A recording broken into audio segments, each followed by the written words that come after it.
Odur ki, bəzi cavanlarımız dəstəksiz qalıb. Onlardan birinci ailə, qohumlar, universitetdə oxumaqlarını istəyirlər. Onlar da ya xaricdə, ya ölkədə oxuyurlar. Sonra gəlirlər, deyirlər, biz bir iş qurmaq istəyirik. Belə olacaq.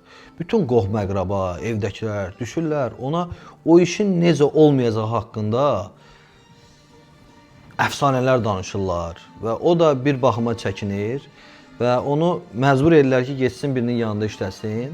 Və o iş yerdə çox vaxt ondan bəzən az qalır paraşüt sertifikatına qədər istəyə və onu da tapır verir. Gedir, deyir, ay müdür, bunu belə elə. Yox, biz onu yoxladıq.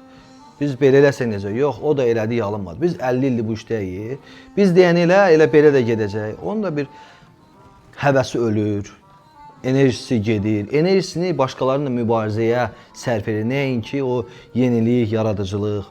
Bunu bəzən romantikləşdirmək üçün X, Y, Z nəsli kimi deyə bilərlər. Amma Azərbaycan üçün səciyyəvi olan Sovet və Sovetdən sonraki nəslin mübarizəsi kimi dəyərləndirmək olar. Bunu mən bir fəlsəfə olsun demirəm. Bununla bağlı məqalələrim var.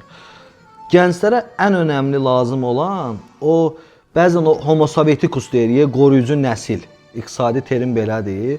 Onların qorxuları deyil, onların maddi imkanları bir də təcrübələridir.